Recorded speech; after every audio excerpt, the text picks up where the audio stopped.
Attention. Welcome to the Different Spectrums podcast. We dive into the wild world of mental health discussions.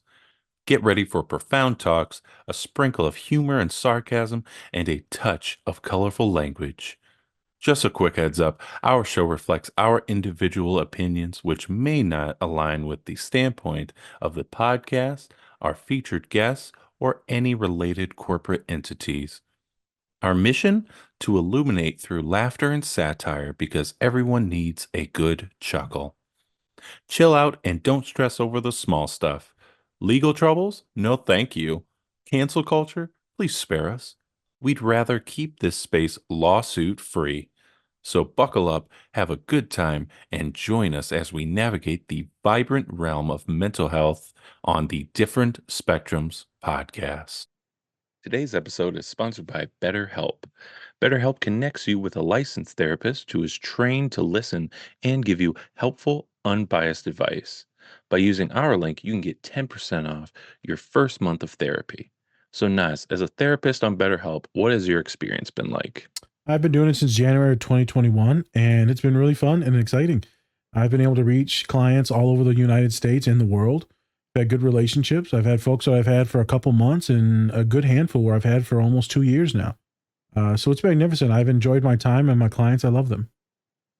Awesome. You can do it all from your phone or computer via phone call, video chat, or messaging, however you feel the most comfortable. Let BetterHelp connect you to a therapist who can support you all from the comfort of your own home. Visit betterhelp.com/DSP or choose Different Spectrums podcast during sign up and enjoy a special discount on your first month.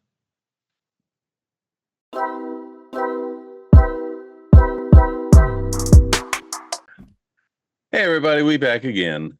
We're back. We're live. That's our licensed clinical therapist, Nas. They call me Dr. Nas. Dr. Smooth Head Baby Face Nas. You have none of those things at all. That's crazy. You don't have a smooth head or a baby face. That's crazy. No. They say I look like the Gerber baby.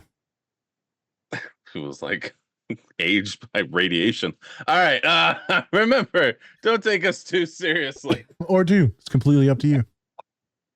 Don't forget to rub those likes for us. We'd really appreciate it. So today, before we get into what we're taking a look at, we have a special guest today.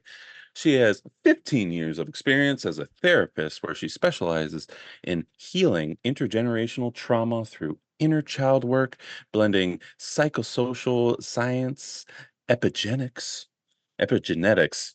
that's genetics, Jesus, and indigenous practices. She's also the founder of Rooted in Reflection, which has services for mental health and just overall healing. She also has her own podcast called Confetti All Around, where she dives into the beautiful journey of inner child healing and its power to transform generations. Welcome to the show, Cynthia Perez. Woo! Thank you so much for having me. I'm so excited to be here. Get into it. Awesome. Yeah. So, with further ado, we are taking a look at the Gordita Chronicles. Yeah, we're going to be talking about a few things. We're going to be talking about assimilation, some fat phobia going on in there also, and just overall fitting in, right? We have some other topics that we're going to be talking about. But Naz, anything before we get into the show? So she got a podcast. It's the Confederacy. I didn't know that. You're a Confederate fan. Oh, an opposite. Hey. Hey. Salute. You don't know. They should have won. We will secede. Oh my God. Sarcasm, people. Sarcasm. No, Jesus. So as we get into this delight, right, there's not much representation out there. It's a Dominican family, and we're going to check out the trials and tribulations. There's a lot of shows out there that are just like this, that are just about, white folks. I'm not going to say there's other, ethnicity. There's a lot of shows about this one, ethnicity, but they seem to you keep making it on ABC, the Goldbergs and shit. oh my God. But, God forbid, these damn Dominicans, they came in our country. Should have built that wall, Oh my God. So Dominicans? Yeah, would have kept him out of the water. Build it right in the water. What we should have just built a bridge and then blew it up. I'm just saying this is probably what people think. So because people are racist. Okay. All right. Yeah, you're right. People are racist as shit. We should just sandbag Tower. People. You people, you people. But there's actually some really good scenes in here, specifically when it comes to immigrants and assimilating or giving up your culture. And I think it's a good topic for me to look at because, you see my Arab side in the 1940s and then the Mexican side in the 50s immigrating and a loss of our mother tongue, loss of a lot of our identities and fear, not because we wanted to, in fear to get jobs, to be those good ones, right? Those good coloreds. And I said it like that racially on purpose because in fear of their bodies and trying to get housing, trying to get jobs, be promoted. Let someone else call you the wrong name. As many of you know on the podcast, my name is not spelled the correct way. It's spelled the way that the white guy, right, they gave us in Ellis Island. It's just the way my name is spelled. When my grandfather came over, I have his name. So we're going to talk about a lot of racial-based issues, but then also love and what it is to love your spouse and partner and be grounded in your roots, what Cynthia brings up. So we're going to check it out. We're going to have some fun. There's a lot of good laughs in there. I apologize for any of the comedic shit I just said a second ago, but I mean, it is what it is. That's the podcast. All right, let's get into it. Let's have some fun. Let's bring some awareness to our people. Brown people everywhere in America. Brown people. I'm ready for it. Here for it. Whoop, whoop. Whoop, whoop. Woo woo. Hey! Hey. Look at Is you. that right? Yeah. Every time we get a white person on there, they're like, they just stare at us. What are these Negroes saying? Is this one of those colloquiums they told us about in school? Do you say that to alarm yourself from the police? The white girls on here be like, they told us about decolonizing therapy. I should say this. Whoop, whoop. Oh, yeah. Oh, my God. It's true, though. It is so true. It's so true. So many white therapists on here talking about decolonization. Okay. They do? Wow. Yeah, it's good, but none of them have hired any people of color, but God bless them. Look at their website. They don't have any black people or people of color on there, not even indigenous people, just saying. Yeah. If you don't think we don't look, we look. We look at the website. I look. I saw this one website the other day. It said for women by women, and it's her being the president, right? And then her co-president's a white dude, and then it's just all white women under. I'm like, you still got a white dude up top when it's all women. I was like, okay, but it's all right. It's fine. I was about to invite him to the pod, and I was like, I can't. There's a place. There's an agency that focuses on healthcare, and you could tell they're pitching it towards women of color, and it's like specializing in women's healthcare, reproductive healthcare, all that. And it has a Spanish name in the title. And when I look at it, the whole board there's like one Latina and then white women, and it's called Tia Healthcare. And I'm like, their name is in Spanish, and all their decorations look Latino, but yeah. Anyway, sorry. It's a Taco Bell of women's healthcare. Oh my God. Hey, Gordita Crunches are my shit. All right. Yeah, I'm sure they do good work. Yes. Yeah. All right. Yeah. I don't like to preach hate on here, Cynthia. So just no, not just, at all. You're back it down. I'm joking. Yeah, I'm joking. Let's calm down. All right. Be one of the good. Oh my God. I hate myself for saying this shit. All right. Let's get into the show. This is magnificent. Let's get into the show. Cynthia about to whoop our ass. No, I'm probably bitter because I applied to them one time and they were like, no, automatically. I was like, you don't know what you're missing. But I'm sure they're wonderful. They're great people. Hey, I've been there. I'm right with you. Except for I was like, I'm about to burn this motherfucker down. You don't know what you're missing. They'll know. It's a whole building. So they're missing now. They'll see it. Dad, you got any of that C4 left? Oh no. All right. Just to be clear, that's not what I'm saying, but all right, we're done. Show. Yeah. Show. Immigration is the sincerest form of flattery.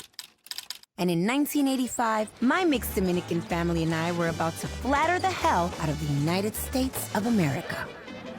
Okay, you gotta explain this to me. What does Miami have that we don't have? Different coconuts? Are you kidding me? Oh. I want my MTV. Coke, is it? Pardon me, do you have any grape palm? Okay. America is the leader in global marketing. This promotion is a huge opportunity.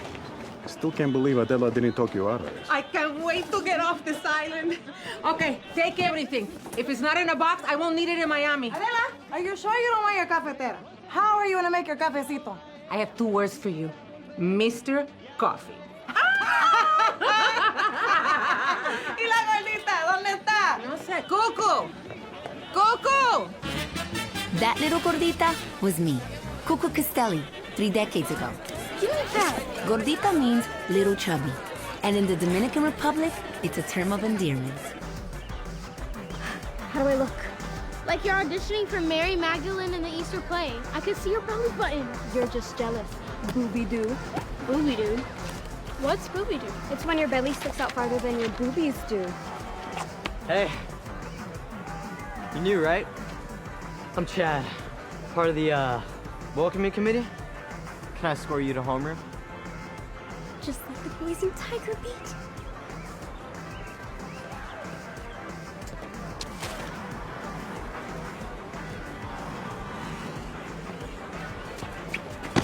Hey, watch where you're going, fatso. Oh, my name's not Fatso. It's Cucu. Nice to meet you. Hey, fatso means gordita, gordita. And that's how I learned that in America, gordita was not a compliment. Here. Thanks.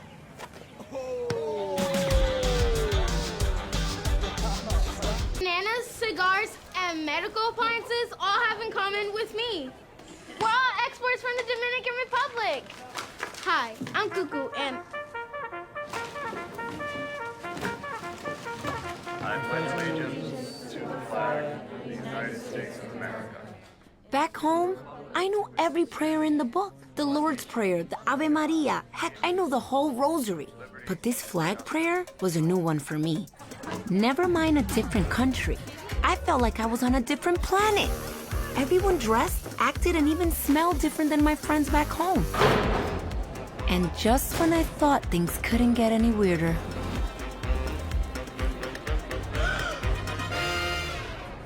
you kissed a boy before marriage? You know better. You took human anatomy from a nun. Remember what Sister Ophelia said about the vast deference? It's the devil's shotgun. I'm telling Mommy. If you tell Mommy, I'll make sure the whole school calls you Booby-Doo. Fine. Then just tell me what does this tongue taste like? An F? I've never gotten anything less than an A my entire life. I didn't come all the way to America to not be wildly successful. Maybe not speaking Spanish in class would help. It's not like I do it all the time. Wait, do I do it all the time? No. Only when you get excited. Or nervous. Or scared. Or hungry. Yeah, Cucu, you do it a lot. Really? How else do you think I learned the word conchale? I'm sorry, guys. It's just sometimes it feels like half my brain speaks English and the other half speaks Spanish. Two sides are always fighting. I'll kick your butt, Spanish. No te metas conmigo, inglés. Ay, tranquilo. Hey, we just gotta make your English side stronger. I can definitely help. We can do it. There was no way I was going to risk getting another F. And if it meant turning my back on my native language, then so long, Espanol. Hey there, Eduardo. Oh, that's not my name. Morning, Eduardo. No, that's not my... Ay, Dios. It's spreading.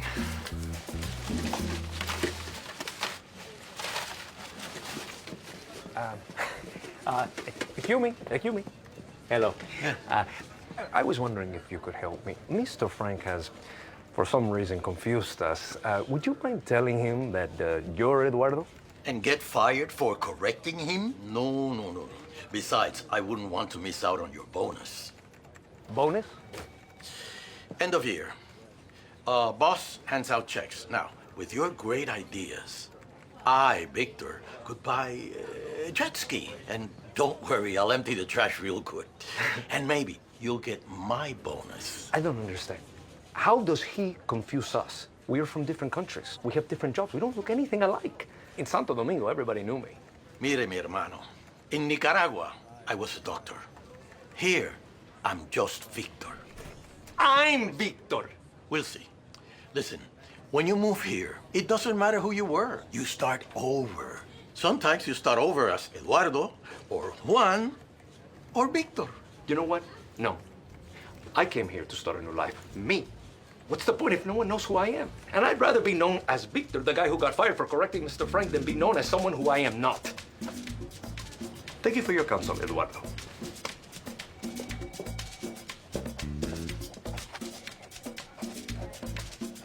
Mr. Frank, there's something I need to tell you. My name isn't Eduardo. It's Victor. Victor Castelli, your VP of Marketing for Latin America. Eduardo is the other Latin guy, who, by the way, is woefully underemployed. Okay. Thanks for letting me know. That's it? What about the last guy who corrected you? Oh, I fired him because he took my parking spot. And he slept with my wife. Insult to injury. Well, then that's a relief. Not about the wife stuff, obviously. I am terrible with names, though. You know, I've had my secretary for 20 years, and I still don't know if her name is Shirley, Cheryl, or Sharon. I think it's Barbara. Wow. See, I have a problem. Well, would you like to know my secret for remembering? Oh, yes. Oh, please. When people introduce themselves, I connect something about them with the first letter of their name. For example, I'm Vice President Victor. Eduardo, the other Latin guy, is educated Eduardo because he was a doctor in Nicaragua. Oh, do me. You're Flying Frank because you flew to the moon. You're damn right I did. Okay. Okay, so that lady over there, Whoopi? You've been calling Whoopi, yes, is Betsy. Oh, okay. Got it. Black Betsy. Oh, I know. Oh, and that's Divorced Dan. Let's try something less personal. That guy over there? Fat Steven. Thank you so much, Victor. This has been so helpful. Good.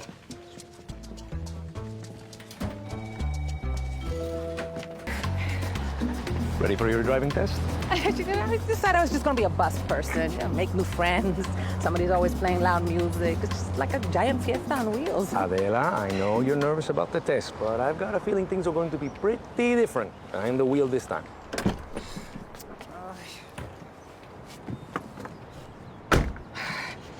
Oh, but what's that smell? I gave the car a Dominican makeover. What? A tropical sea breeze air freshener, a shell necklace from Puerto Plata, and a figurine of La Virgen de Alta Gracia. I'm my favorite Virgen. And look, she hula dances when you drive. And the best part, when someone cuts you off and you honk the horn. Huh? There's no way you can stay mad. Hi, Victor. You did this all for me just so I'd feel a little less homesick. Of course. You know, I figured if I could make the car more Dominican, your driving could be more American. I know. I love it. Thank you, thank you, thank you.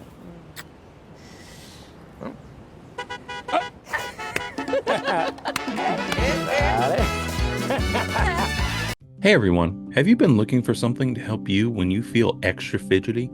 How about when you have a sensory overload?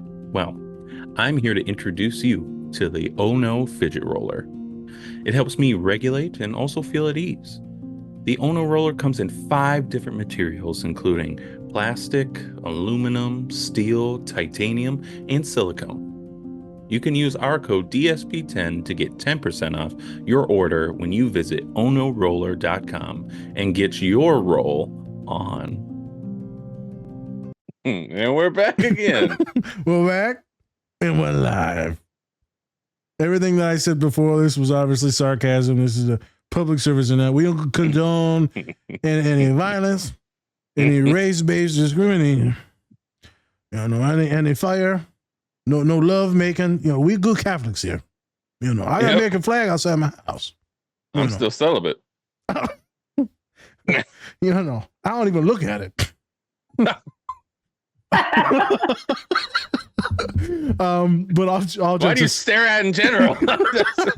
Dude, I was at the gym the other day and I realized I'm on this machine and I just was dead ass staring at this dude flexing in the mirror for like 5 minutes, never realized it.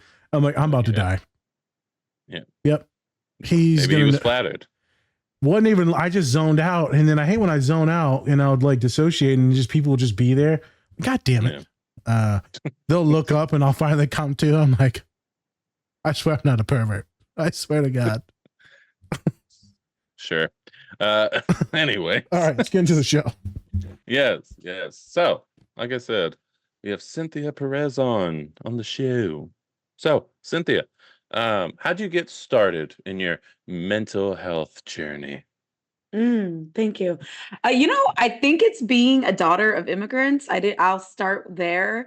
I'm a middle child, and everyone likes to talk about the oldest daughter of immigrants or the oldest child of immigrants, but nobody talks about us, the middle child, the invisible. Okay, Here we go. the invisible middle child who has to like be the it's okay, I will do whatever to make everybody at peace again. And so I found that was always my role. And then actually, if we're going to get real, my father's father completed suicide in Mexico, unalived himself in Mexico. But he had been telling us he was gonna for years and nobody really took it seriously. It was kind of like, ese loco en el pueblo, like he's just crazy. And so when he did it, I remember I was 16 and I was like, I can't believe nothing more was done. And I think that really put into motion, like, what would I have done differently? And so it got me into mental health. And now I'm trying to change it up because this stuff is like, it's too much. So yeah. Okay. Yeah. Thank you. Yeah. So can you tell us a little bit more about Rooted in Reflection? What is that? And why did you be a founder of it? Yeah. Good I English, wasn't sure if I wrote it flowery or if you were just saying it flowery. And I think it's a little bit of both, how I write my stuff. But Rooted in Reflection is a business I created in 2020. I was in healthcare and I thought I was going to retire in healthcare. I was a medical social worker and I started to see all the just unfair shit that was happening. Basically, I had many, doctors, thinking they were doing the right thing, but calling me during the pandemic to say this person is fine to go to work, send them back to work. And when I would talk to them in Spanish, they really were sick. They really shouldn't have, but they didn't want to advocate for themselves. And I found there was so much that we weren't offering. And working in healthcare, it was like white walls, polyester seats. I would pass out a piece of paper. I have a master's and I'm passing you out a piece of paper. That's all I'm doing. And then you have to go gather all this yourself. So I was like, what would I do if I did it differently? And so I thought we need softness and we need joy. So I started doing my own inner child work. That means to be honest, if I can keep it, plant medicine for me. Okay, plant medicine for me. That means like literally growing plants with my hands, smoking plants with my mouth, right? Yes, cannabis, and being like having the ground beneath my feet. And I started saying, we need this. And so I started to see my inner child and I was like, I want to create soft spaces for us. I don't want it to, when I started healthcare, I wanted to be like them. I wanted to assimilate to that healthcare system, and working in it, I was like, this is kind of lame. So Rooted in Reflection provides, not only have I created 10 educational clinical courses, so I teach other therapists. Okay. I'm sponsored by Latinx Therapy. Thankfully, she believed in me from the beginning. That's but awesome. basically, I created courses on how to work with the Latino population because there's not a lot of courses that teach that. So we talk about how immigration impacts our physical body. We talk about like ancestral trauma. We talk about sacred rage and sacred grief. And I really have been using the work of other BIPOC therapists like Dr. Jennifer Mullen, Natalie Gutierrez, just so many other new books. And so I started to create this stuff. And now we do live events. So we do soft events where you could come to a sound bath outside. We do like drumming and we come back to our inner teen, our inner child, and our inner ancestor. So it's been really beautiful. And now I get to collaborate even in the city. We create events with our own community, and other people come along, and it's just this really beautiful collective. Okay. That's Any follow-up questions? holy shit. No, I mean, that was so is this where I normally don't ask this until the end. Where do people find these courses? Is this on a website? Where's this at? Yeah, you could find this at rootedinreflection.org. And I specialize in Marianismo, which is basically the female, what happens to the female with machismo, because everything has an opposite, reaction. So, or equal and opposite reaction. So when there's machismo, there's Marianismo in the woman. And this has been really hurting us, So I have pre-recorded courses. I also do CEU courses, and then I am a public speaker for this. But you could find this all at rootedinreflection.org. And is this stuff that people have to sign up for? Is it just free resources, or is it classes? How does it work? That's a really great question. My free resource is my podcast, Confetti All Around. And I have over 50 episodes with mental health clinicians of color. But we also have spiritual leaders, curanderas, shamans, just people, genealogists, just people doing this work, and everything kind of weaves together. I also offer resources on my Instagram, but you can buy pre-recorded courses, and I also host groups. Yep. Right now, the group is already closed, but I do just sometimes I do virtual events and in person, but it's just really become this big community where I see people come to 6 things at a time. And I'm like, I've met you. And now it's just kind of blossomed. Yep. So I really love that we feel like it's for us, There you go.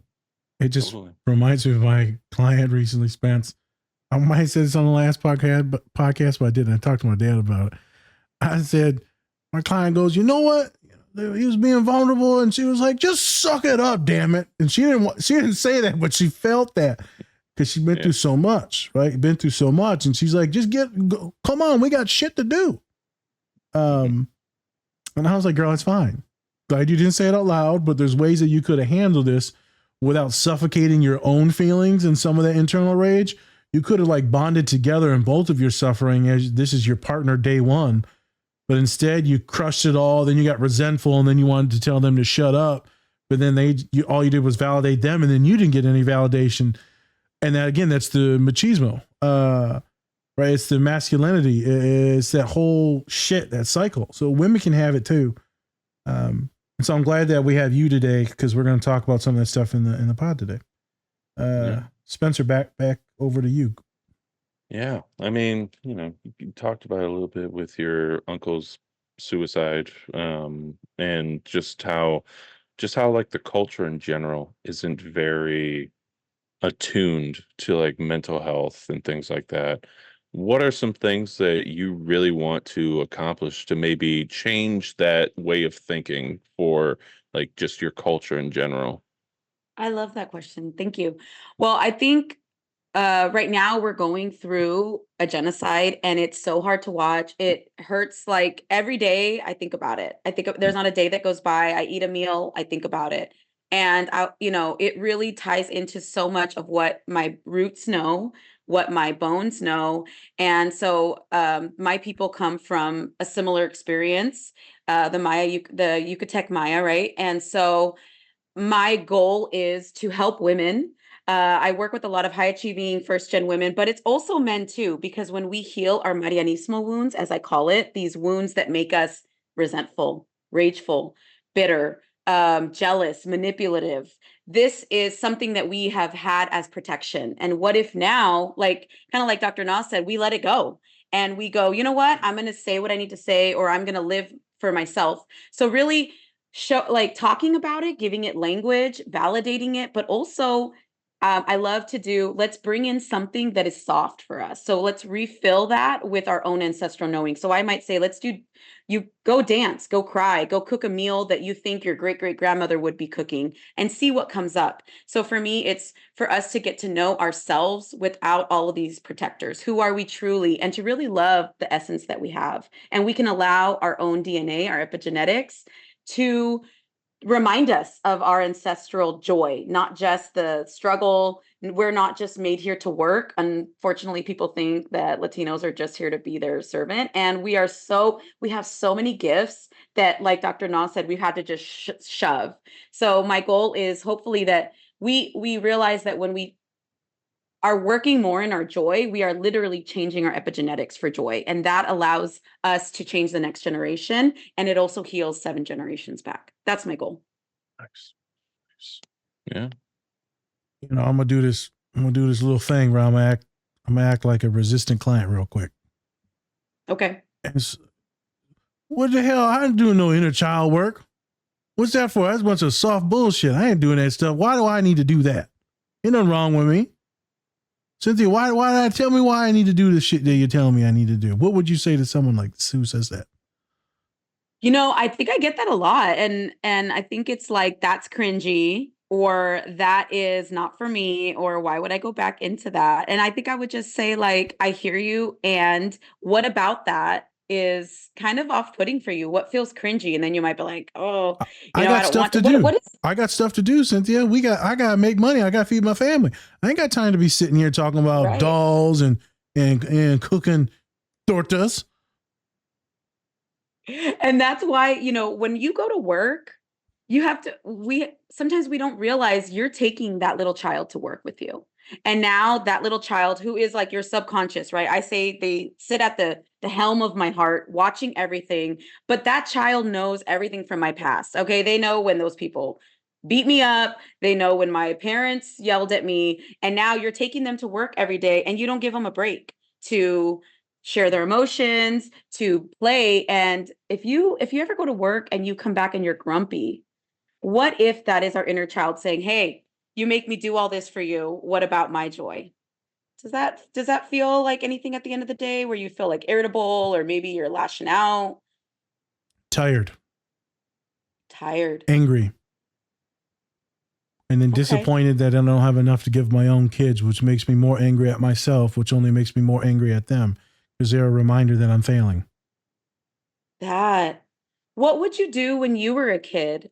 When your parents were busy or angry, where would I find you? If I was like, where is little baby Dr. Nas? Where would you be?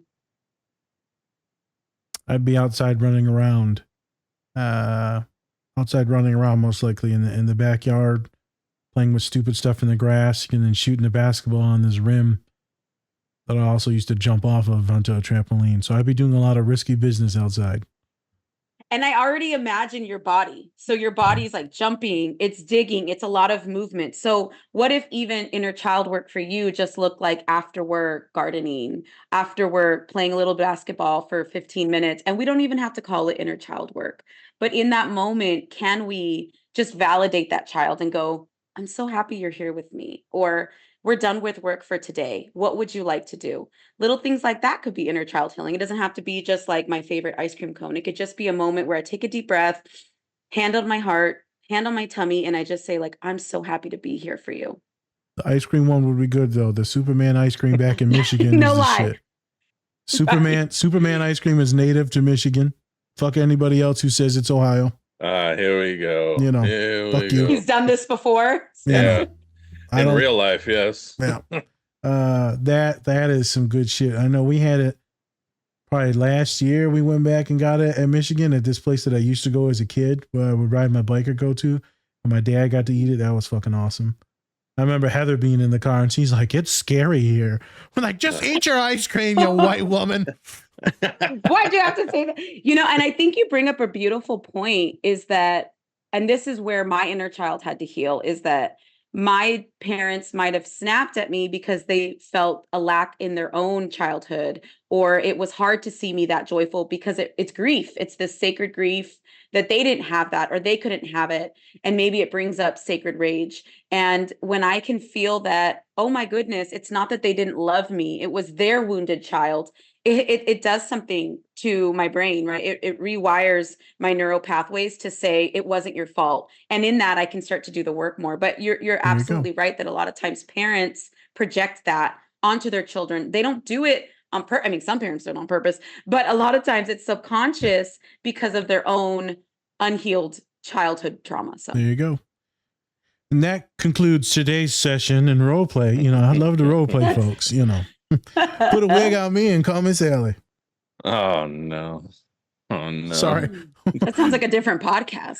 It's something. It's real life. Well, we live stream, so. Oh my god!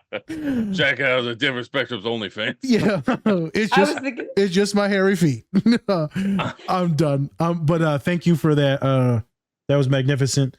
Those were just things that I was repeating that my clients would say, most likely to you or me. Yeah. Those don't reflect my actual shit. Because I got different shit, not that shit.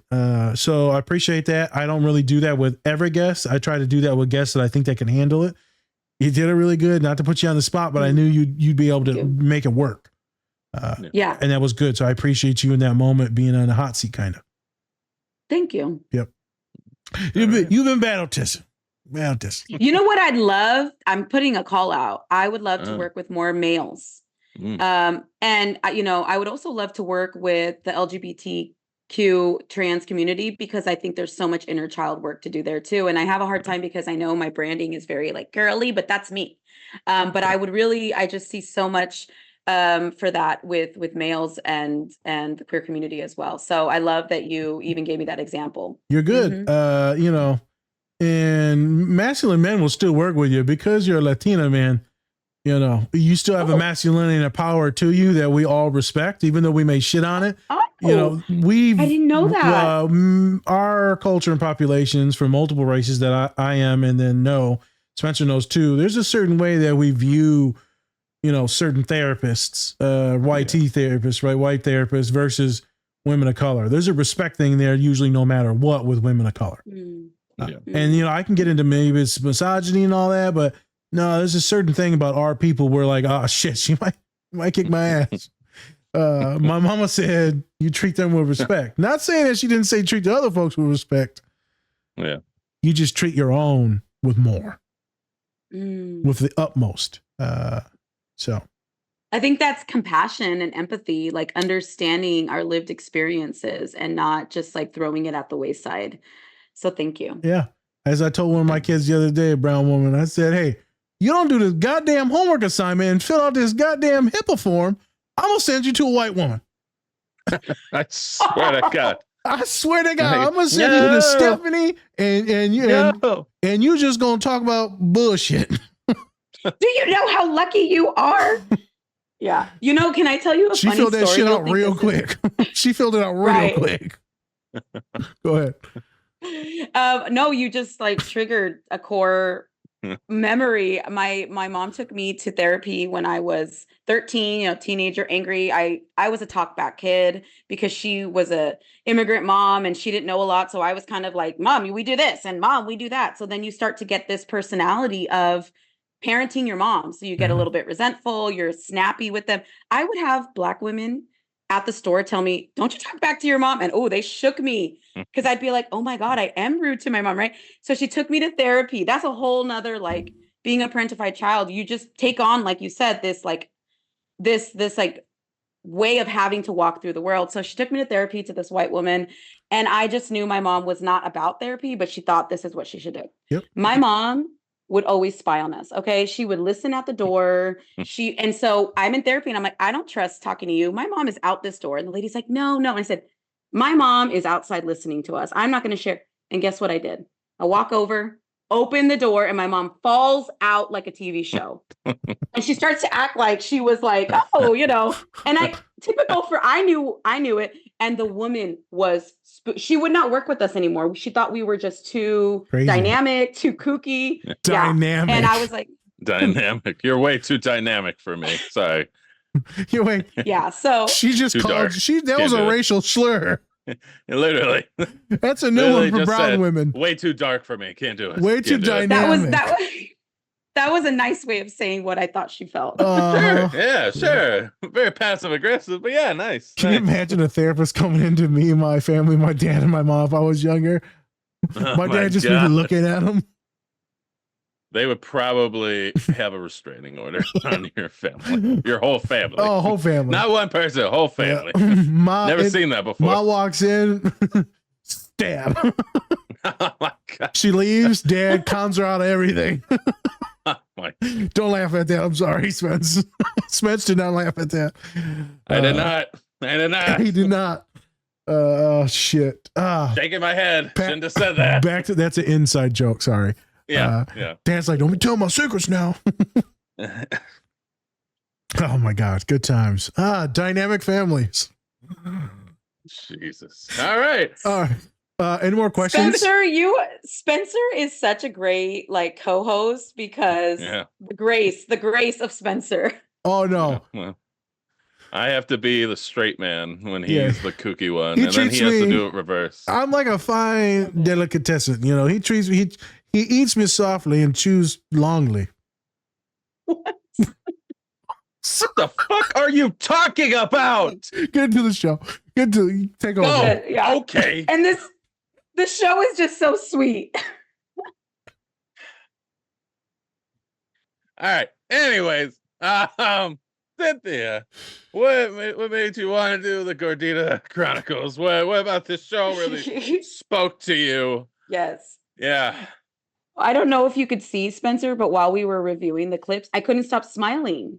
The characters, what I love so much about it is the characters are so lovable. We don't have to be like looked at in a bad light, where they're not like gangsters, they're not drug dealers, they are a family, just like so many other families. And I just love how each character has an experience that somebody can relate to in a family that has experienced separation, whether it's forced displacement, whether it's immigration, whether it's a new job opportunity like Vincent Castelli. And it pisses me off that it's off the air, to be 100, because it's such a beautiful show. So part of me just wants to like revive it, and part of me hopes that I can like work with the people on this because I think it should come back. So if we can give it a try. I thought I saw something that it was going to be on Tubi for like the second season or something like that. Oh, I didn't. So might be on Tubi for free. So there you go. Okay. Tubi, saving lives. Tubi, saving lives. Actually, to be honest with you, with Tubi, it's actually a great place for like Black and brown people to actually share their stories and actually get into filmmaking, because for the most part it doesn't cost a lot to do it. I mean, you know, obviously it costs whatever to make the production and stuff like that, but a lot of Black and brown people have been putting their movies and stuff like that on Tubi, and although some of them are like Tyler Perry cringy, you know, for the most part, you know, at least it's stories getting out there. So, you know, although we can all shit on Tubi, it's actually doing a great job of actually letting these stories be told in different ways. There you go. Yeah. So yeah. And in an age of boycotting for your values, Tubi's there to like offer a place to watch stuff without, you know, with going around things. Yes. And also for free, you know, you have to do commercials, stuff like that, but I mean, it's free for the most part. So, you know, that's we're going to see a Tubi sponsored little logo next month. Hey, I'm here for it. I don't care. I'll do it. I'm just going to stop. Yep. Yes. Yep. There we go. All right. So let's get to the scenes. Do you want to give us a brief, like just a little background on just the show in general, like some of the characters and stuff like that, and then we'll get into the scenes? Sure. So Gordita Chronicles is originally on HBO Max, and it highlights this family that is in the Dominican Republic as the first scene kicks off. And Vincent Castelli in the Dominican Republic, everybody knows him. He is, you know, just a pillar in the community. He's a really great salesman in marketing, and his wife is really loving and supportive, and they get the lifetime opportunity of their dreams to work in the US for an airline company being a marketer. So he's really excited. He's looking forward to the trip, and they are so excited to become American. And so this show documents the changes that they've had to experience, their lived experience in coming to America. They have 2 daughters, and I feel like both daughters could really highlight parts of the lived experience and what it's like to go to school as a first-gen child of immigrants. So actually, they're immigrants themselves. So technically, yeah. Immigrants, not first gen, but yeah. I was going to say, did you relate to any of the characters specifically, or did you relate to all of them technically just at different times? I mean, it's called Gordita Chronicles, so I'm the Gordita, and yes, we're going to get into that scene, and I think we're going to talk about it, but even the word Gordita, I'm like, why are we calling it Gordita Chronicles? Because that word is so triggering for me to be called that. Yes. So I definitely relate to Cucu Castelli, but I also love Cucu because in inner child work, like look at her. She is our joyful inner child. You know, the world hasn't like pinned her down and they're trying to. She moves to America and they're trying to give her all these hurdles and she still has that joy. And so she reminds me of me before all the bullshit. So yes, I love Cucu Castelli. And I wish my mom was like the mom in this show because I really love the mom in this show and the dad. Is the mom Latino in this show or no? The mom is from Dominican Republic too. She is Dominican. Yeah, she is Dominican. both are, Okay, I yeah. wasn't sure what the ethnicities of all the actual characters were. I didn't look into that. Normally I look into it. Good, because I feel like I've seen her in some other things. I know I've seen her in some other things. Yeah, yeah, she's a great actress. Yeah, I've definitely seen her in some other stuff. Okay, I'm gonna kick it back to Spence. Yeah, and executive producers of the show, Zoe Saldana, Oh. also great. Yeah, and Eva Longoria. So Eva's been pumping Got- out some stuff lately, man. yeah. So yeah, Can I just say, Eva Longoria, she has her master's in Chicano Latino studies. She does a lot of great work for the Latino community. I actually had a therapy contract with her where I would provide telehealth therapy to farm workers. It wasn't through her, it was through her organization, but they raised millions of dollars in the pandemic to provide telehealth medical therapy for farm workers because they had a high rate of suicidal ideation. So I was even in a contract and she paid really well. Like the contract paid really well. So I just am really grateful for Eva Longoria because she is a real one. Okay. Yeah. That's Jennifer. Fucking awesome. That is. Let's just put some love on that real quick because I didn't know all that. I knew that You she's can Google doing a lot Eva of great. Longoria Foundation. She's doing a lot of great shows and productions and documentary series. I didn't know that foundation. I think I did hear about it a while ago.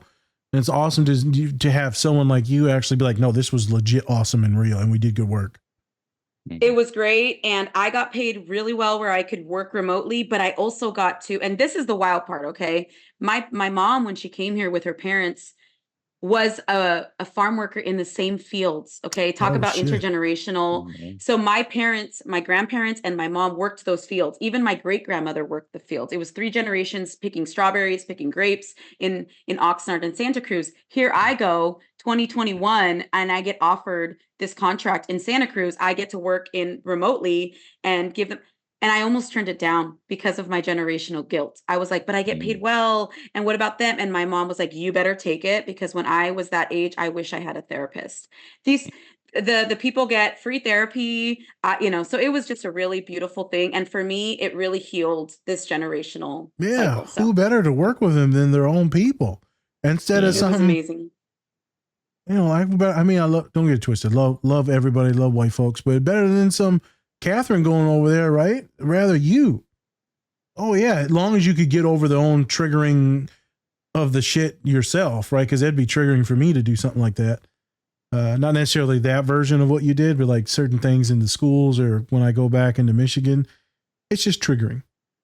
It's triggering. So long as you can get past that hurdle, then God bless you. I'm glad you did it. Yeah, totally. Yeah, totally. So for this first scene, kind of talked about it a little bit, but it's about Cucu, their and her family coming to America, right? They're getting ready to go, still in the Dominican Republic, and they're about to go there, and they bring up this term called Gordita, right? Gordita, but in Dominican Republic, it's not a negative name at all. It's very positive, right? In that culture. But then once she gets to America, starts going to school, then she's called a Gordita, but then it's more of a negative light, right?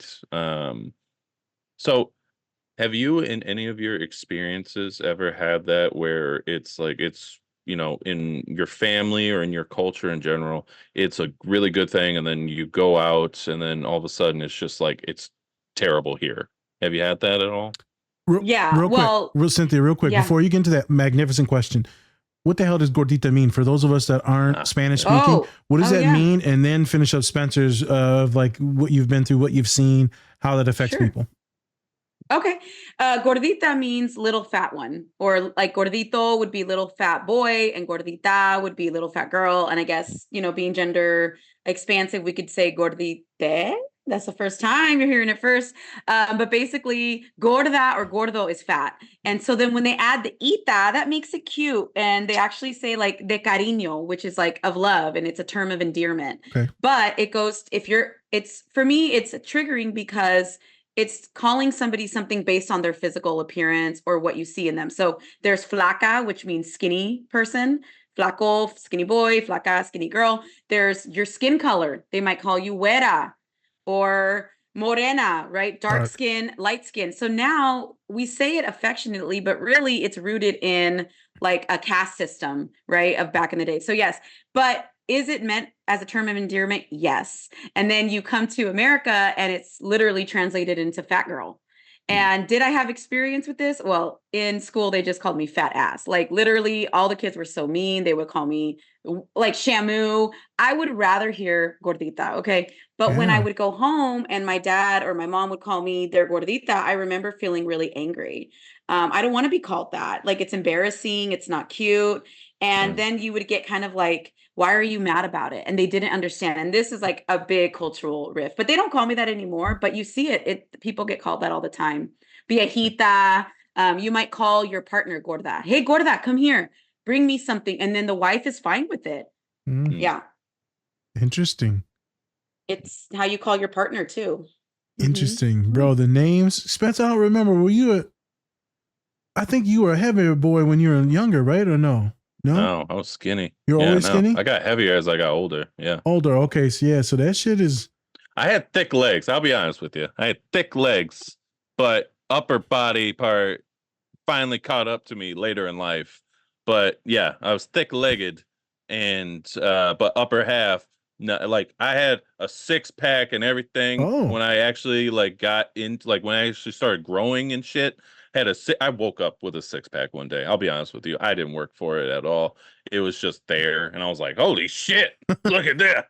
Yeah, that's right. I had the V and everything. I was like, damn, I'm looking good. Yeah. It's like a superhero moment.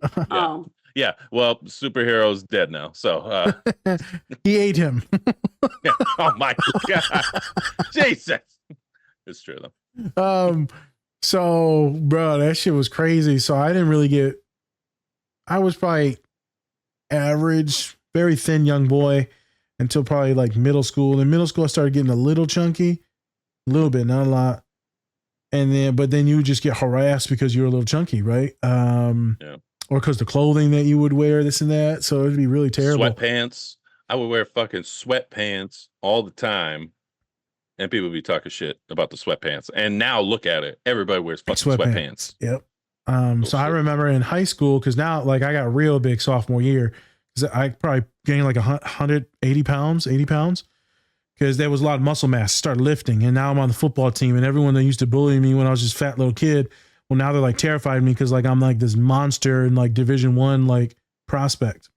And I got to take out a lot of violence on individuals that were bullshitting and teasing me. It was fucking fantastic. Oh yeah. I remember picking a couple up and dropping them in the dirt and just laying on them and like, yeah. Oh God, I hated offensive linemen like you. I really did. Yep. Oh, I used to love pancaking people up and yep, there you go. Right in the dirt where you belong. Yep. Besides the point. So I remember being in high school and like everyone looks up to you. Everyone's a little scared of you, but they know I'm a magnificent guy, funny and all that. But I remember having to wear baggier clothing all the time because I was ashamed of still being fat. This awesome prime athlete, right? But you're fat and you're sweating all the time. So you wear these hoodies that make you fucking sweat even more. And then you're doing this all the time, lifting your shirt up, trying to make sure it doesn't stick to your fat rolls and your underboobs. And I mean, it's a whole fucking thing, man. And being called fat ass all the time. And it'd be funny. I'd be like, so this is all you got? Because we'd roast the shit out of each other. And I got real good at roasting people. And I'm like, oh, let me guess. You going to say fat ass? Well, let me chop you up about 3 different things. Oh, yeah. But remember that you can't even fucking read, bro. So, yeah, good luck. Jesus Christ. Yeah. I'm not, bro. We would go at each other, bro. It was bad. My high school at Lansing Sexton was bad, bro. We would just fucking roast each other the whole time. Besides the point. Yeah. So you get a real thick skin, but then you start to hate yourself for being chunky. And then with this whiteness, right? You're looking for the jaws, the blue eyes, the thinness, right? Then you start talking about how US leads like the world in fucking eating disorders. And you wonder why. You wonder why. And this thing in media, it's a horrific thing. So I love that it's a admiring word, Gordita.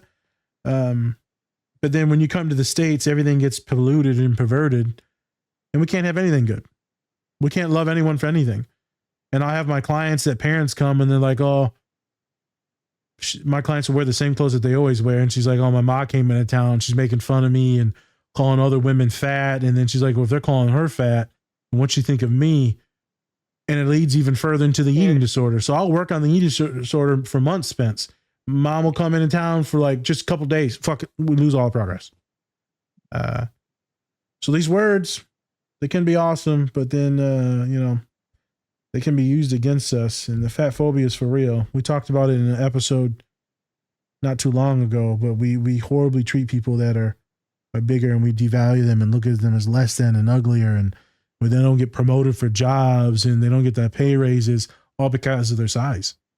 Not all because, but that's one of the big components. We can't see them as being someone on top. You're like, oh, that's not true. It's look up the statistics on like presidencies. Yeah. And like and people in high jobs, comes to height, race, gender, fatness. Also, hair is a thing. We do categorize people as hair. It's a thing. Colonization. Can I say something about that? What you're saying, because it's so important. Go ahead. In inner child healing, this is why I'm just so passionate. I'm so passionate about it. I left my pension job in healthcare to bet on myself because my inner child's like, you're dope. But inner child healing, like I was like, I don't want to go meet this little girl inside me because like I'm fat. She's like embarrassed. And the more I connected with my true self, my real, who I am, I forgot that I was fat because I would only like see all how amazing I am, how funny, how creative, how genius I am.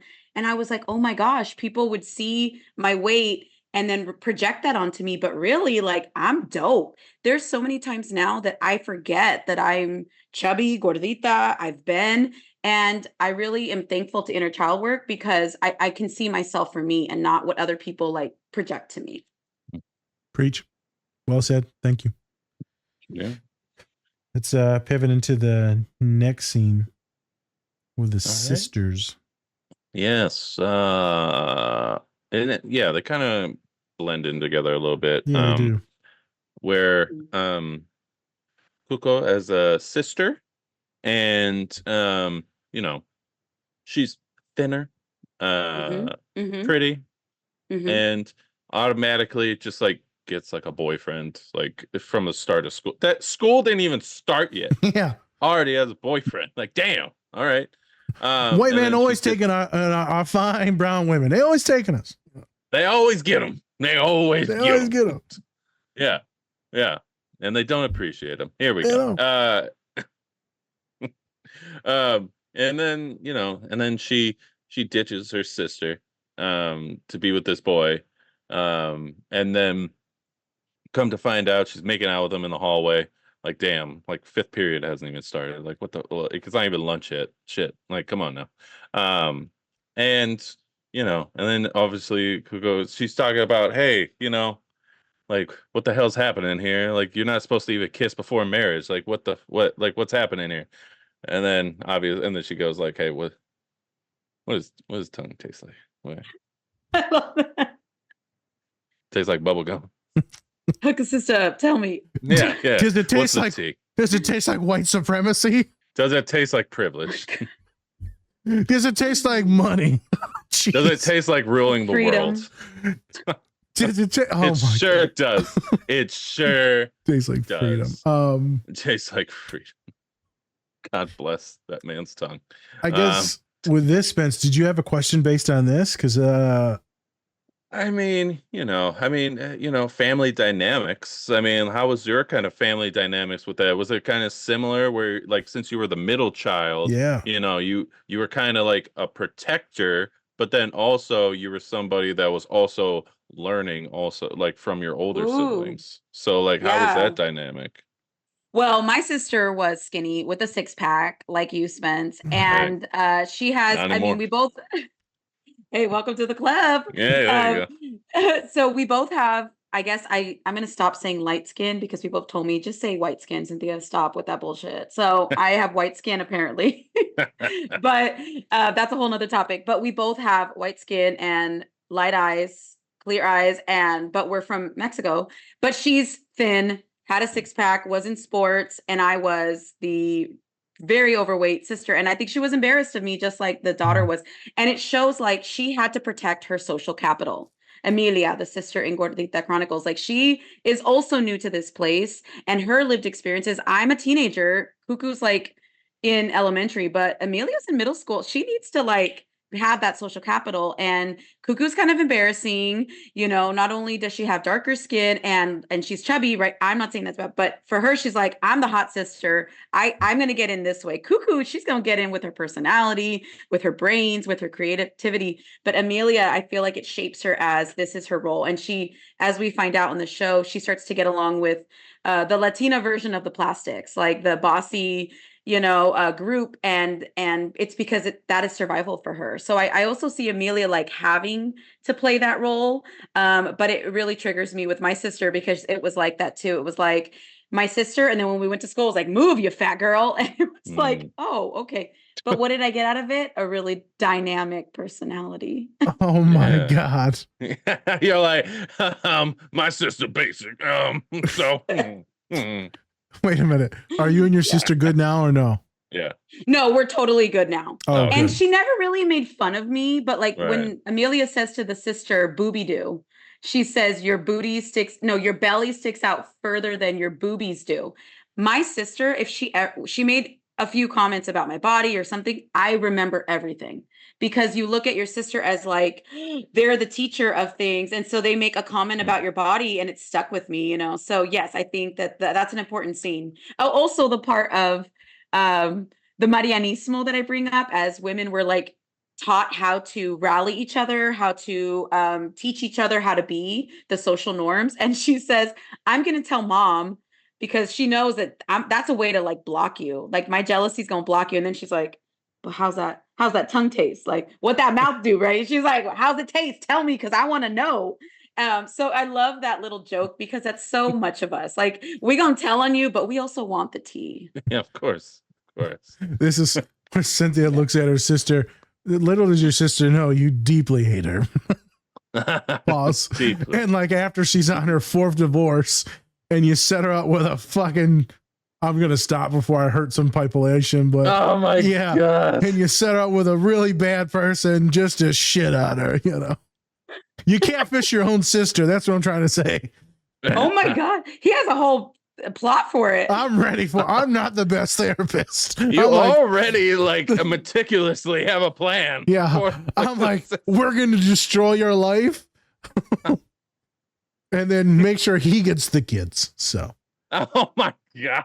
Nuts. there's a special place in my heart for people that bully each other, especially their own family. So, Yeah. but that I'm just joking. The reason why I say this is because we often allow women to not have any anger or rage, and we ask them to shove it down. I'm like, let's talk about it, because you're talking to one of the fucking most angry, sadistic motherfuckers there are. The way my mind works, and so let's get you used to some of this stuff, and then let's tamper it down. Well, let's expose you to this. Now you can defend yourself when you're at your boss's office, when your coworkers are asking too much, when someone shits on you or your children at the restaurant, right? Let's allow you to express some of these angry feelings. I get it, masculinity and all that shit, blah, blah, blah. I get it. But usually my girls come to me as so soft and shrunken by the world that I have to pull it out. But Nas, that's a sin. Like, no, homie. I don't know what God you talking to. That ain't my God. So I bloviate and talk a lot of shit on here. But in there is some truth where we do need to express some anger or resentment, and then we hold people accountable, and then people can't fuck with us anymore. As Martin Luther King said, as soon as you straighten your back, no one can stand on you anymore. So I teach people to straighten their backs. All right. Magnificent. I'm glad we brought that up. God willing, Cynthia's sister does not listen to this podcast. She doesn't listen to anything I send her. Don't worry. Okay, good. Yeah. I've piloted that with my own work. There you go. Thank you. Well, the next partner she meets, just be worried. So. Oh my God. All right, next scene. So Pledge of Allegiance, right? The scene. This is a good one. Yeah. Yeah. Cucu, she's from a different country. She knows all the pledges, all the other stuff. But Pledge of Allegiance, this one, it's a big topic in schools, right? Right now. I used to do it. Yeah. I mean, I used to do it. We had to do it every morning. Pledge of Allegiance, stand up, look at the flag, say the Pledge of Allegiance, right? But I was actually having this conversation with my girlfriend, and she was telling me how there was like this, exchange student coming into the school, and she never did the Pledge of Allegiance before. So what she would do and did for a long time was just mouth it, just by, like, not even saying anything, just so that people would think she knows what's happening. And you don't want to, in school, you don't want to be the odd person out. You want to be the only person, be like, what the hell is happening here? Because then you looked at it as like, you don't know the Pledge of Allegiance? Like, what the You terrorist? Very bold word. Strong word. That's a very strong word there. So did you have any experience or being like your first generation, that didn't really happen for you, or did that kind of happen for you? Yeah, absolutely. Well, that's the thing. We didn't know it was happening because there wasn't language. There wasn't anybody validating this microaggression or this feeling that you felt or this new cultural way of doing things. I was born here in this country, but my sister was born in Mexico, as were my parents and everybody else in my lineage. So I was the first of my family born in California. Right. So it was a different experience. And I remember going to school with my cousins, and we would have different lunches, and they would make fun of us for our lunches, what we would bring. And it was like home cooked food. But it wasn't a sandwich with mayonnaise and like applesauce. And it was just like literally a home cooked meal that you'd open up from a thermos. And we would, to this day, my cousin will not like share her food with people she doesn't know. She's like, no, because you're going to comment, like we are that shook by it because it was so embarrassing to try to be these kids. So the Pledge of Allegiance was just another thing that like I do at school, but at home, I'm like, what is that? So there were very many things like that. One of the things was like our food, costumbres, the Pledge of Allegiance, maybe like even field trips or like wanting your mom to attend these things. And they're like, why? Like, why am I doing that? So yeah. And I love the way in the Pledge of Allegiance, she feels this rush. Like I could see she's in panic mode a little bit, like, I thought I had it all together and I didn't. And I think that that's really big in Latinos, is that we want to protect ourselves by like getting it right, by being of service, by doing the right thing and being good at it. And so it creates this like perfectionism in us. And so I see that in Cucu. Yeah. Reminds me of the scene, Spence, that she just described, not necessarily Cucu's, but in that Million Miles Apart. Right. And he's like, well, I don't want to take those fucking burritos to school because they're going to think we're that Mexican family eating burritos. And I'm pretty sure it was that movie that it was in that we watched together. Or they didn't want to get bullied. There's been a few things where they have that. I remember Fresh Off the Boat. They also did something similar to that, where it was like he brought, Asian food to school and they would make fun of him. He was like, Mom, I don't want this food because people think it's terrible. And then of course, like years later, now it's like these are like the most wanted foods like in the world. So it's just kids are terrible. It's a mind fuck. It's a mind fuck as a little kid. You're just you just don't know. Yeah. And there weren't shows like this to watch. No. So I watched shows like Martin or shows that had family that I was like, I could relate a little bit more to. Dynamic shows, Living Single. There wasn't like shows that looked like my family. Single. Yeah. Great song. Great show. There you go. Hey, great show.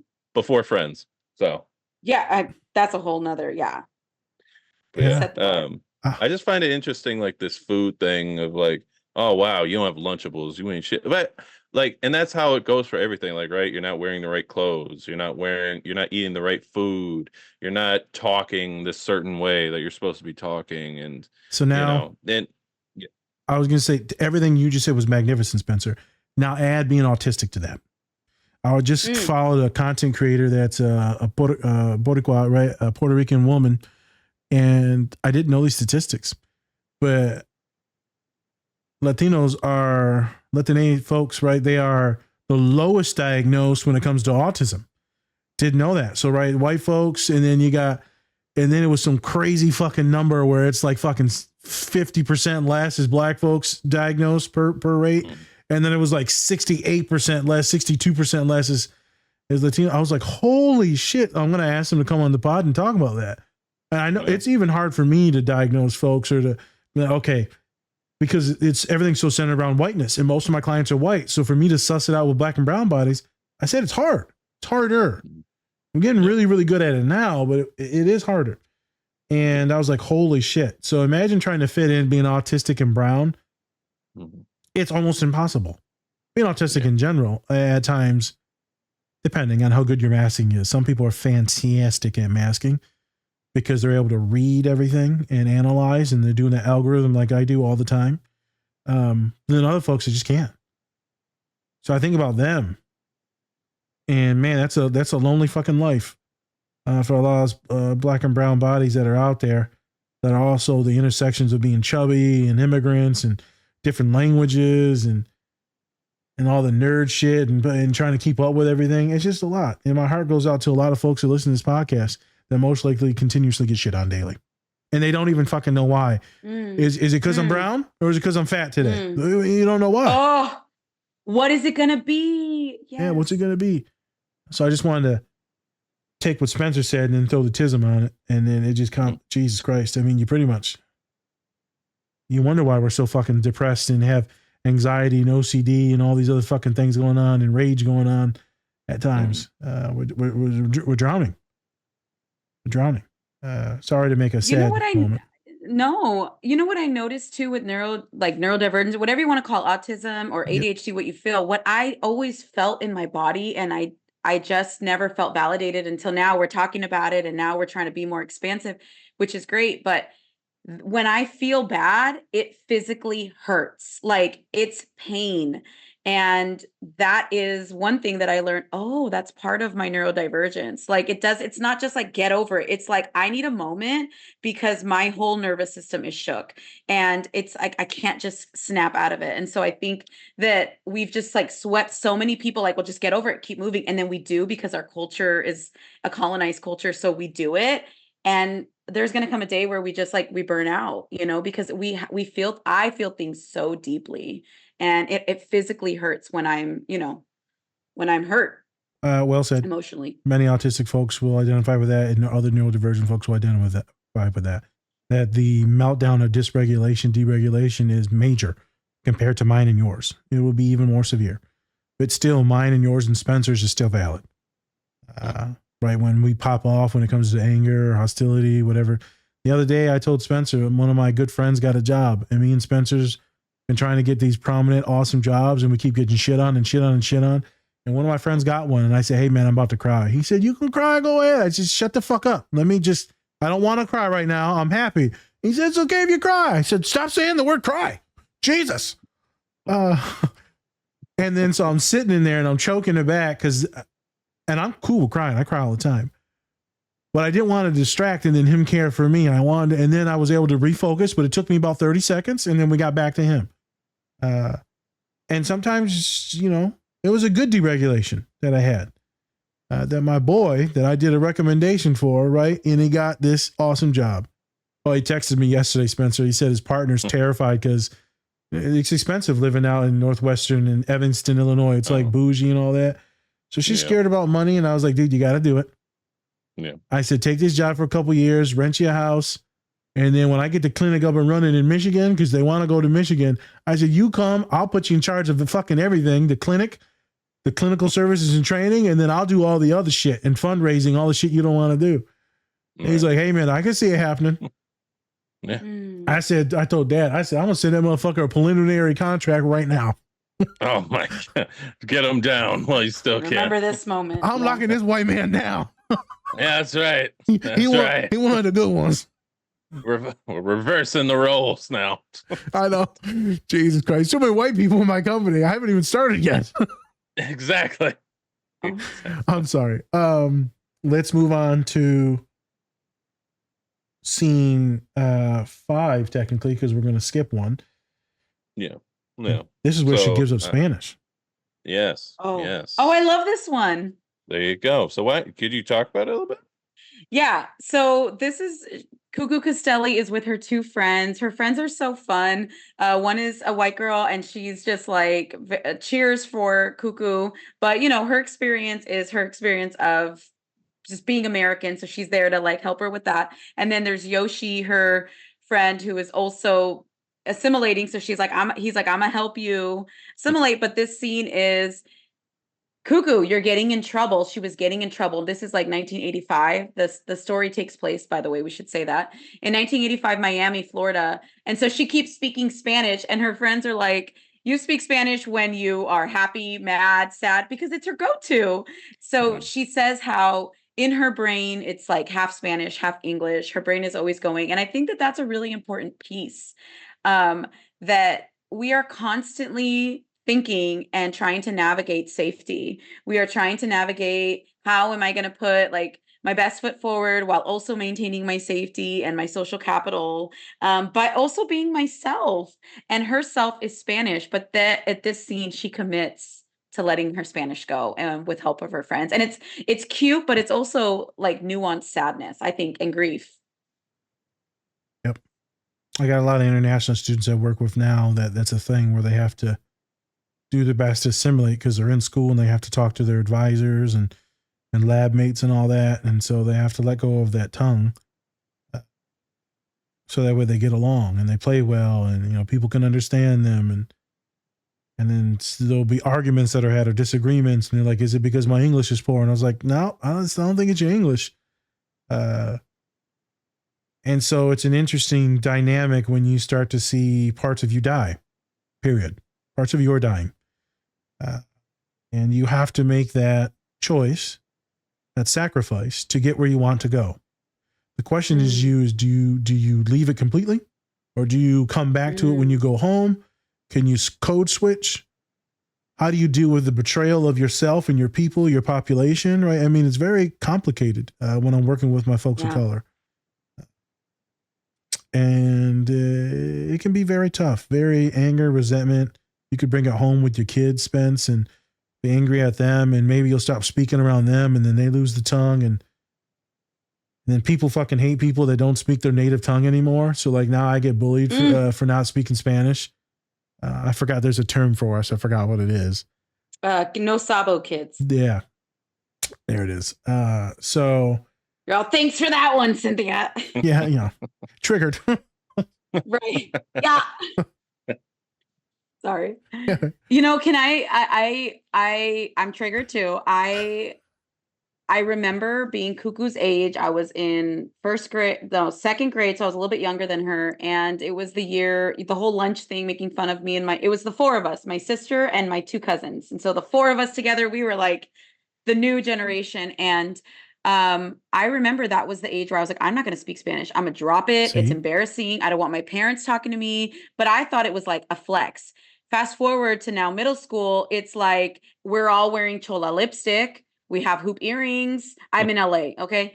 And now I got to catch up on my like Spanish. And I'm like, fuck, I didn't know I was going to need that. Right. And I'm here like trying to just catch the pulse when really it's always been within me. Fast forward. I told you I have 3 sons. My 2 little ones that were born, they're entering elementary, and we happened to move into a home that has a dual immersion school, 90-10, Nice. 90% Spanish, 10% English. Well, this school started off as a dual immersion school 20 years ago to help non-English speaking kids. Since then, it's been overrun by white people There you because go. it was in a white neighborhood, Yep. and they started to make it a school that they wanted to have control over. So now a lot of people move here and the houses have skyrocketed to attend that school so that a lot of white children can learn Spanish because it's an asset. So we bought a house here. It wasn't because of that school, but I was like, well, this is the time. And my inner child's like, this is the time where my kids are going to learn Spanish. I lost it. Can I tell you? First year, my little one's in kindergarten. He has ADHD. I can tell. Okay, I'm diagnosing it. I'm a therapist. I'm gonna do it. I don't care what anybody says. My other son is I'm saying undiagnosed autism. We're still working on that, but I saw it in this. But basically, I wanted them to learn Spanish, but guess what? It was too much. Not only are they now learning Spanish, 90%, they were wearing masks. Everybody was wearing masks. So imagine learning a new language with a mask on and the teacher has a mask. But not only that, this was a moment where I realized I had to choose my kids or school. So basically they were complaining about things that are neurodivergent complaints. So one of the things is your son, he plays with his jacket a lot and it's distracting. I'm like, that's his safety blanket. We don't want him to do that. Your son cries a lot and he'll go under the desk and just cry. And we have to like restart him every 10 minutes. Yeah, that's Literally, heartbreaking. she would complain to my husband about his crying. And my husband's like, what do you want me to do? Like, you're telling me my son is crying. Like, what is there to do? You need to be compassionate. And so my little one, Malcolm, he's an artist and he was 5 and she would circle what he did wrong on homework at 5 and say he needs to return it. He colored the bear purple and the bear's supposed to be brown because bears are brown. I was like, well, his bear's purple. And I went to their open house and my son Malcolm, again, he says, I'm Malcolm, I'm 5, I'm an artist. Okay. And I see that, and I noticed it. I didn't need her to tell me, but like they had to draw a bear. And the whole point was that like, the words that I'm saying in Spanish and I'm dictating it and you're drawing it. Everyone drew a bear, but Malcolm drew a Picasso bear. The bear was disassembled. There were parts of it. There were different pieces and it looked different than everybody. Do you know how dope that picture was? Well, basically she said, it's wrong. She said in this meeting, your son, first of all, he was the youngest kid in the class and he's a boy. Okay. He's 5 and the youngest 5. But she said he spends 45 minutes coloring and not writing the sentence. And you look at the sentence and the sentence is the picture. I said, he did the sentence in a picture. That is how he got it. What? And she goes, the therapist said, okay, you know what we'll do? We'll take away his ability to draw. Then Jesus he has to write the Christ. sentence. And not only will he not have the ability to draw, he can only do it as a reward. And I said, you're not going to do that. It was that day that me and my husband, which is funny because he's like a DJ, he's a hip hop DJ, tattooed sleeves, brown beard, but don't fuck with his kids. Okay, that is his tender little spot. And he said, I will not let them kill their spirit. And we took him out and now we homeschool. And it's been a year of homeschooling. Love it. But it was a moment where I wish, not that I wish I would have been homeschooled because that would have been horrible, but I wish that I would have been seen like that because these moments killed my spirit.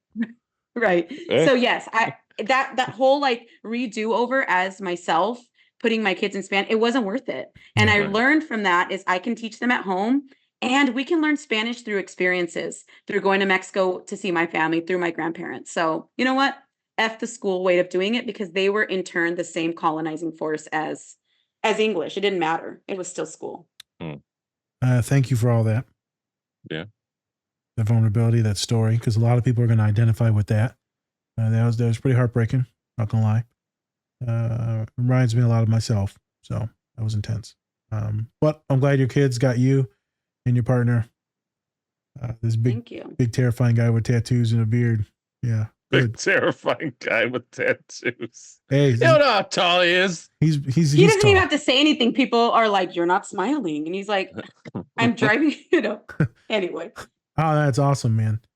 I had a bunch of other cool shit I was going to say, but I was listening to the story. So that was good. Thank you. Yeah, man, it's a son of a bitch. By the way, I want to give you a picture of this real quick. Go ahead. I broke my foot and I was like typical Latina, like I can't take my kids to school. I broke my foot. It was like 6 weeks non-weight bearing. And my husband and we live like a block. We live literally a 5-minute walk. Okay. So he started taking the kids to school on his bike. We have 2 kids. They're Mexican twins. Okay. 16 months apart. And he puts he gets pegs on the back and pegs on the front. And now it's my husband, 1 kid on the back and 1 kid on the front. They're 5 and 6. They loved it. They're They so would ride to school for Mexican. 5 minutes. Yeah. And in the meeting, guess what they had to just say at the end? And by the way, your husband needs to put helmets on the kids. Tell him not to ride their bikes here. I was like, oh, now you're going to take the fun, the like 5-minute, like they were so close with their dad. And I was like, that is such a little, like a dig. I just felt like, you know what? Shut up. Bro, if Pops was, because Pops was incarcerated at that time, but if he was at the school at that time, they would have been, I would have got suspended because of him.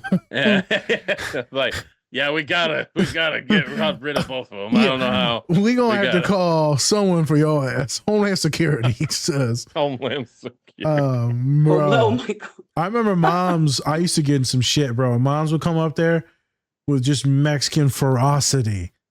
And she's like, they picking away on my kid, and my kid's fighting back. And it just happens, my kid just doesn't quit. Because I could take a hell of an ass whooping, because mom was giving him out. So, but I could take a hell of an ass whooping. I would not quit. Like, you would have to beat me to death in these fights on campus. I'm like, nah, bro, I ain't quitting. So I would always get caught because I was the last one throwing the punch. And mom would come up there, boy, and I hear her screaming. I'm like, hell yeah. And she'd come home and beat my ass. Stop getting in trouble, boy. I'm going to defend myself.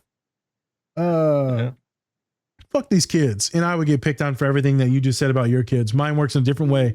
Oop, this is what I'm going to say. We're going to move on to the next one. This happened recently. A couple of years ago, we were at an outing for the counseling center at Purdue University, and one of my colleagues, a black individual, did this magnificent thing where we had to like cut these pieces of paper and identify, the paper and the cuts. It was supposed to look like some type of snowflake or something like that, whatever. And he just listened to the directions. Everyone's looked the same but mine. Everyone's. And I look at everyone else's and I'm like, wait a minute. Wait a minute. And I ain't gonna lie, I sat there and I started crying. This is fucking bullshit. Again, in this place where I know there's some other neurodivergent people, but I'm the weirdest and most awkward one. My brain doesn't work like anyone else's. And they're like, nah, you're so different. I wonder fucking why. And that shouldn't have been so devastating to me.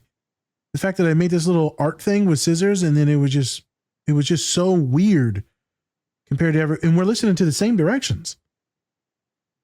I don't know. It's just a weird experience that I had. I don't think I've told anyone about that. I was fucked up from that. Thank you. I was fucked up. And people be like, oh man, you're being soft. I'm like, no, man, it's a reminder that I felt like I didn't belong. So this is why I love doing the podcast, because now we always belong.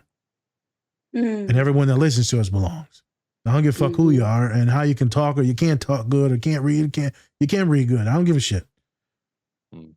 I love you and I want you to take care of yourself. You said. You said it shouldn't be that devastating, that sentence to me.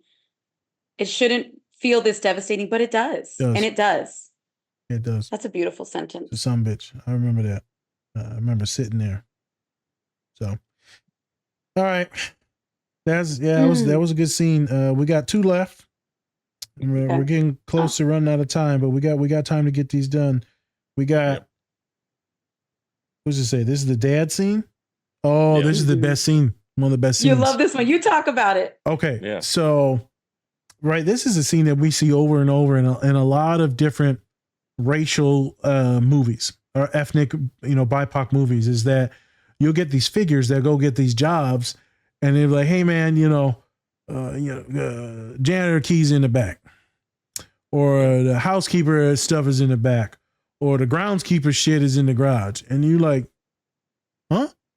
I'm the motherfucking vice president of Latino operations.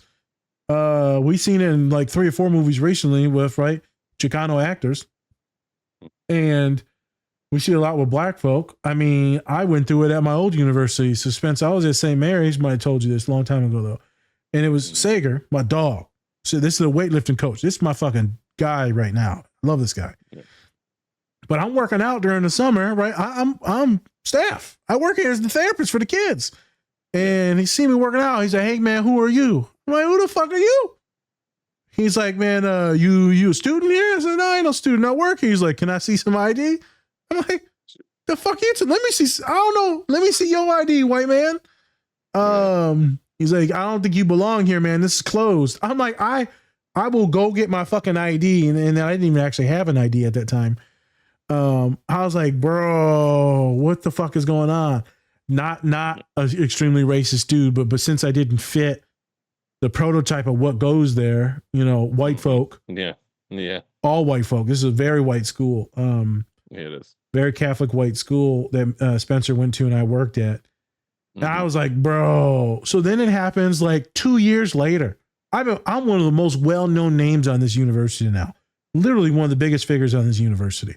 And the security guard goes, man, hey, man, I'm going to need to see some ID. I'm like, who the fuck are you? Students are waving at me coming by. What do you mean I don't belong in this gym? Yeah. Bro, it was, you get reminded that you don't belong here. You get reminded you don't belong here. And then when I tell people I'm a therapist in public, and I just like to say students, like I'm working with students. I'm like, oh, yeah. And they'll think like I'm a K through 12 or like a coach. Everyone thinks I'm a coach. Oh, you teach football. You teach them big boy how you teach them black kids, don't you now? You teach the black kids how to hit another black kid. Imagine I'm the quarterback. All right. Protect me. Yeah. I'm your quarterback. And all right. I would love to be a coach, and I always wanted to be a coach, and that's an endearing, loving thing that they're saying. But they think because I'm big and brown and masculine that's the only thing that I could be. I could never be a therapist. I could never talk about emotions and love and sadness and suicidality. I could never work with women or gay folk because I'm a big, terrifying boy. I'm your worst nightmare, right? You clutch your purse when you see me. So this is when I see that movie, it's triggering because I have to feminize myself all the time at work, and I have to code switch all the time throughout life to make other people comfortable. Just like women have to do too, to be put on a certain persona, just like our fucking president or vice president has to do because she's a black woman. She will have to put on a persona, and she will have to act more white than ever. This is just what we have to do as populations. And so this shit gets me mad. He's like, you son of a bitch, I'm Victor. He's like, no, you're Eduardo, motherfucker. I'm getting your bonus. I'm taking it. I love it. So I'm gonna let you take over, Cynthia, because I'm done ranting. This scene, why did you pick this scene? Because did you think it was funny? Because it is satirical and it's funny as shit. And there is some like weird stuff going on with the janitor. And he's like, yeah, man, play along to get along. Fuck you, man. I'm Victor now. He's like, I used to be a doctor, you son of a bitch. I'm picking up fucking puke. Yeah, I think that is the big heart of it with so many clients I've worked with is the loss of identity. Like you think America's going to be so much better. You might be a doctor in your home country, and then you come here, you have to work as a janitor or you're a housekeeper, and people just want to look at you as that. And it doesn't even matter if back home you weren't a doctor, but either way, it's the identity that they give you. They don't care to learn more about you. You're beneath, it's lower, but also we notice kind of what we have to do. And I think of it like we have to be everyone's like, we got to say it real nicely. Like Victor Castelli is really good at like, he's a marketer. So he's being really sweet, but fuck, it has to piss him off. But he doesn't even show it. He's trying to be, he even goes to his white boss and he's like, hey, and the white boss still doesn't get it. It's like all about him. It floats over his head. So all three characters, I feel like I've heard this story so many times of people leaving behind an identity and having to be a new identity. And I just think of the sacred grief and sacred rage of that. Yeah. And as children of those people, maybe they come home and they take it out on us. Maybe they push us to be overachievers, to be perfect, you know? So I think this happens way more often than we think. And that's why it's in the shows, because it's something that triggers us. So we want to highlight it. Yeah, they push us to be better, to be educated, to be more, right? So we don't fall into that category. So that way, when you walk in the door, they respect you. I remember working with a client that's like a fucking CEO of one of these major hospitals. And she's like, I walked into this regional, right, national meetings, and I'm the only fucking black person there. She's like, I felt like this little brown girl. I'm like, honey, you ain't no little brown girl. You fucking terrifying. I ain't gonna lie. You dominate almost everything, and you're one of the smartest fucking people I know. You know the ins and outs of everything. That's how you got here. So this is something fake. Those people probably don't even know what the fuck they're talking about because you're rewriting everything because they fucked it all up. But remember that. And you can be that little brown girl, right? And she does walk with you, but don't let no one make you feel less than, like you're stupid. You know more than them. And I'm not saying it was a racial thing. You know more than them. Statistically, I knew she knew more than them based on why they hired her. Yeah. Right. But we will feel less than at moments, and we will shrink because of it. Some people will take it, like in that, I think it was the Million Miles Apart, where homeboy, he just kept the janitor keys for like months and then broke into the office to figure out what was wrong with the rockets. And they're like, how did you get in here? He's like, y'all motherfuckers gave me the janitor keys. Yeah. I'm just doing what you gave me to do. Yeah. He's like, well, you broke in here. I was like, no, y'all gave me the keys. I just ain't the janitor. And then he finally tells the little white secretary, like, I'm not, Eduardo, like, that's Eduardo behind you. Like, I'm the fucking, I'm one of the engineers. She's like, she's like, you're an engineer? Yeah. Good old Michael Pena. Yeah. Oh God. Oh, I love him. Oh, he's magnificent. Real quick, Spencer, I don't know if you've ever seen this. In the podcast that we did on the Flamin' Hot movie, right? Everyone keeps saying that actor should play Eddie Guerrero in a biopic of Eddie Guerrero. And I was like, holy shit, you're so right. He'd have to get buff as shit though, because Eddie was like, he actually is pretty jacked, but he'd have to be like, he'd have to be like shredded, like, because Eddie was like on a whole new level. Yeah. Like, Eddie had some nice fluffy bosoms. Sure. I'm gonna put these down. Sure. Yeah. Calm it down, buddy. Calm it down. Can we, but with that clip we were talking about, y'all, the one thing I also see, and we kind of mentioned it off air, is like basic and genius. Like, I feel like I have to give everything, show you how genius I am, and some other people get to be just basic. Like his boss was basic and needed him, but he's the boss. The white guy's the boss. And I just feel like this shows too, like, as people of color, we got to go so hard. We got to work so hard just to even get, in the room, but other people get to be basic. We talked about different podcasts where like they get sponsored and they talk about shit that doesn't help people. And here we are trying to like change the world and being vulnerable, sharing stories, loving people, empathy, trauma informed. Right, advocating, and then you got other people talking about like the dumbest. I didn't get a nice handbag, so I dumped a man. And you get things like this. You get men that preach on stupid shit like this too, and it's like me and Spence be like, "How, bro?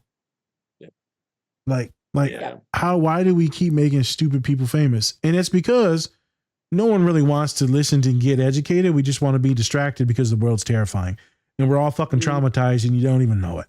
And so we look towards comedy and stupidity because it's easy to desensitize yourself. Why would you want to go listen to something like this? Because with this, you're going to laugh with me and Spencer. It's probably the only time you're really going to laugh in the mental health podcast. But you're going to have to start doing the work listening to us. And you're going to have to touch some feelings, and that shit's going to suck. Yeah. So these type of things don't get promoted because it's too much like work. People would rather self-medicate with stupidity. Which is fine. I do it too. Right. But there's time for it. I just don't think that shit's gonna last though, honestly. It's one of those things that's like, we take a look at what's viral and stuff like that. It goes away after a while. It does. And you lose what you like, you lose stuff to talk about. You really do. When it comes to this stuff, you don't ever lose it because it's never gonna really go away. It's just not. Nope. Like, we can try to act like it is, but it's not. Like, you could get it to a less degree, like we've talked about before, but it's more about like managing what you can. And when it comes to being viral, you're always trying to figure out what's viral and how do you top what you did, because you're never going to stay relevant unless you top what you did before. So at the end of the day, that's not going to last. Even worse, Spence, it's not going to last. And all you're doing is just sucking this fucking thing and trying to be like everyone else. And all it does is create the self-hatred and wanting to be this, and that. And then you never get to be yourself. And then you lose your identity. So now you just become just another cog. And you wonder why you're depressed as fuck. And you don't feel anything. And you can't have any good relationships because that's all you're trying to do is seeking acknowledgement from others when you don't get to have great conversations or help the people like Cynthia's been helping or do what we do. because you're true to yourself. Cynthia said, I bet on myself. Fuck you. I'm going to go do things that make me and my people feel good. F you. I'm going to get rid of this job. I'm going to take my kids out of here because I'm betting on myself. I can teach them better than you, and you guys are fucking over my kids. Mm-hmm. And that's what we do, right? As these content creators, they're also therapists and BIPOC and queer. Not saying that everyone here is, but a lot of the folks that we do have in neurodivergent is we're staying true to ourselves, and we're having a fucking blast doing it. Yeah. Where everyone else is miserable. Yes. And I know they are because I'm a therapist. I've been doing this long enough. That part. I know you say it, honey. I know you cry. For $125 an hour, you can be sad with me. Wait a minute. That sounds kind of... Wait a minute. Is this a problem? That's not a sexual comment. Yeah. He's not a whore, folks. He's not a whore. Nothing wrong with that. Nothing wrong with that. Nothing wrong with that. Yeah. Like you can be a whore if you want to be. Preach, sister. So we had one last scene, but we do need to wrap it up. Sadly. Because I know the next. It's a good scene to wrap it up with. Yep. So I'm gonna quickly go over it. So Cynthia, we went because I just want to get to her real quick. We talked about she's in her car. And it looks like she's feeling like a lot of homesickness, right? Leaving in the States, maybe some rage is coming up on the road, and she's going back and forth to work. And so I'm going to just let you talk on this and why you really enjoyed this. And then we're going to have Spencer wrap it up for us. Okay. Yeah. So Mrs. Castelli, she was trying to get her driver's license passed, and she was too angry, and she was doing all these like maneuvers. And she said, her husband was like, "What's up?" And she's like, "I guess I miss the DR. I miss the roads. I miss familiarity, knowing it." And so she ends up getting her license. And so to celebrate her, he decorates the car that they already have, and he makes it feel like home. He puts an air freshener. I get goosebumps just talking about it. He puts an air freshener in the window. He has the shells. He puts the horn to make this beautiful music that it reminds her of the DR.